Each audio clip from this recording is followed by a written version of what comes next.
यसो पालबाट निस्किएर टिटी उलेका छिचिमेराहरूको जमाना आउँछ कि भन्ने नसोचेर हुन्छ, केही आउनेवाला छ। र देश नेकपा एमाले भनेको गन्तव्यतिर अगाडि बढ्छ। छक्क पऱ्यो अस्ति नै असार 18 गते बिहान, असार 17 गते राति नै सबै छक्क परे।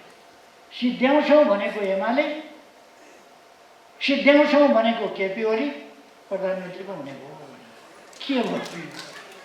दुनियाँ लाग्दाखेरि पनि फेरि केपी ओली प्रधानमन्त्री, फेरि एमाले सरकारमा, एमालेको नेतृत्व एमाले गरेको छ। दुनियाँले सोचेको थियो 3 वर्षमा उही दिन जुन दिन छोडेर हिँडेको थियो त्यही दिन 3 वर्षभित्र फेरि फर्किएर संवैधानिक बाटोबाट संवैधानिक बाटोबाट फेरि फर्किएर नेकपा एमाले आएको छ।